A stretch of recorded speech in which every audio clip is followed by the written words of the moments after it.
Mr. Speaker, sir, you know, during discussions prior to independence, when we go around with the constitution here, homegrown was used.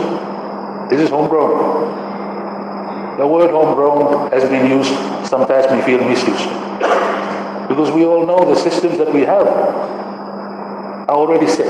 There's templates that we pick and choose are templates.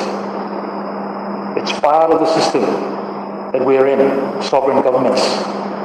If we go communism or if we state democracy, if we go federal or unitary, these are already cut out templates. The only homegrown part in it is perhaps the consultation part. Perhaps issues about land, customary land, how we deal with it. Mr. Speaker, sir. I explained to my people of East Rare that ask about these. I say that these systems are already in place. Just like the rules of a football game, soccer. You may start handball now. You may know make him rule here, but you may love to play it. Offside and offside. Rule huna make him. Maybe of Manlo England. But we play the game, our own talent and saying that's the homegrown part of it. But otherwise, the systems are already in place. You may everyone wear a color or suit cloth white man. Come here. If you wear a traditional one, blame me man. An awesome sight too. I so small mali to wear a black. But the idea I'm trying to convey across here, Mr. Speaker, sir, is that these systems are already in place. The laws that we adopted, the system that we adopted are already set in place. And we definitely chose to go a certain path. Nothing wrong with that, Mr. Speaker, sir. Every country in the world there, ako ta choose him no more. I think even King Solomon, nothing new under the sun. I'm right in. He clears this. So I think these are things that should bring us comfort in terms of finding the best system for us, the best way we can adapt and tweak that will fit him now, contextually in the Solomon Islands. Fit him now a particular context and specificities here. But these are issues we're going to continue to debate and discuss as this Constituent Assembly continues with its important work. The themes that the Minister for Finance raised, very important. Very important. We need to focus on those issues very, very well and in detail, Mr. Speaker. But we come here today, Mr. Speaker, sir, to look at a bill to amend the Constitution, which on its face is very simple. We talk no more about extending time and perhaps increasing more level number of Constituent Assembly.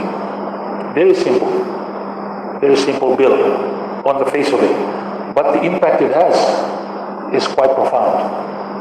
It's quite profound. Mr. Speaker, here I would like to raise the issue that was raised by the member for East Raya as well at the 11th Parliament about the need to really consider these issues.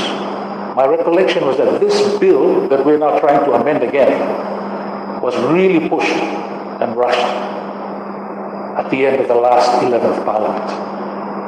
Some of us were questioning, why the rush? Why now?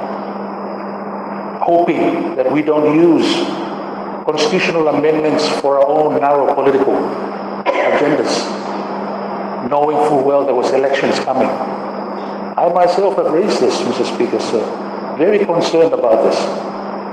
Not about the substance of the matter itself, but in protecting our Constitution, Mr. Speaker, sir. We have to respect the foundation law that sets up our nation, that we don't treat it frivolously. You may not make an amendment no more just for meeting perhaps some narrow agenda blaming. And once again, we presented with another amendment here, Mr. Speaker, sir, an amendment to the amendment. And that old amendment that we were doing last Parliament, Mr. Speaker, sir, have not yet expired. It expires at the end of this month. It's still alive, Mr. Speaker, sir. We all know that effectively it can't be implemented. We're only a few days away. But that amendment is still alive, Mr. Speaker, sir. So the point comes back to amending an amendment that is still alive. And the principle of perhaps us as Parliament are starting to treat the Constitution as something less than what it is. I think it's important for us to reflect on that too. What it is we're doing, the foundation of our nation. We are not respecting these laws. Nothing wrong with the amendment, Mr. Speaker, sir. It is provided for under the Constitution. The Constitution allows us to amend, but the reason for amending becomes weakened when we do it. Now it's going to be 2 years' time, but are we going to do it again, Mr. Speaker, sir? The amendment that we did last Parliament has not been implemented, Mr. Speaker, sir. And there's a need to amend yet again. I would like to think, Mr. Speaker, sir, that we allow this amendment to die a natural death. Come 31st December, and die. We will leave it. Whatever reason it wasn't implemented. We leave it. Government, Jnr, you bring back another new amendment, fresh. Come. We've been enriched with a lot more discussions here that could help inform a new amendment that might come in. Mr. Speaker, sir. Because I think, just like we supported this at the last Parliament, we want to support this. But the idea is that we also want to protect our Constitution. At least those of us that really hold that principle close would like to do that.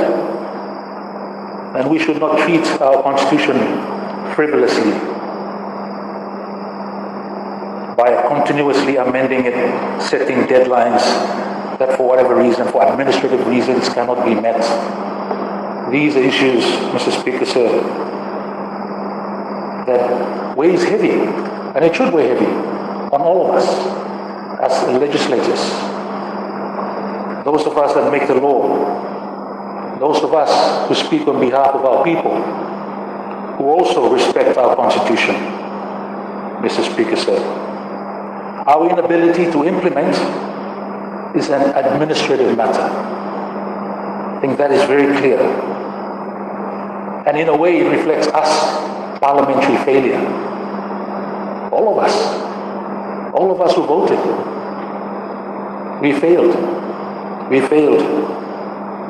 It's nothing to do with our Constitution. It is administrative. And it comes back to us as leaders, knowing full well that perhaps we may not be able to deliver, and yet still making laws. And this time around, it's just not any law. This is the Constitution of Solomon Islands we're talking about.